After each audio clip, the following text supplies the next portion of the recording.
Welcome students, standard first maths. Okay, आज आपण write the time show in the watches below in two ways. Two ways मध्ये time लिहायचा आहे down साइडला. Watches मध्ये किती हावर्स झाले आहेत आणि किती वाजलेले आहेत. पहा, फर्स्ट वॉच आहे ही, यामध्ये हावर हँड आहे 8 वर आणि मिनिट हँड आहे 12 वर. मिनिट हँड जेव्हा 12 वर असतो आणि हावर हँड ज्या नंबरवर असतो तेवढे वाजलेले असतात आणि तेवढे हावर्स झालेले आहेत. 1 हावर्स आणि 8 o'clock. या ठिकाणी 8 o'clock झालेले आहेत. सेकंड वॉच मध्ये पहा 12 पासून 1 to 2 हावर्स झालेले आहेत. 2 हावर्स आणि 2 o'clock.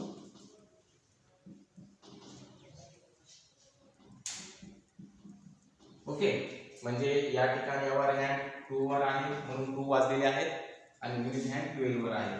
की मिनिट हँड कसा असतो, लॉंग असतो आणि आवर हँड शॉर्ट असतो मिनिट हँड पेक्षा. थर्ड वॉच जे आहे या ठिकाणी आवर हँड आहे 8 वर आणि मिनिट हँड आहे 12 वर म्हणून किती झाले 10 हावर्स आणि 10 o'clock. 10 o'clock या सगळ्यांमध्ये झालेले आहेत. Okay, thank you.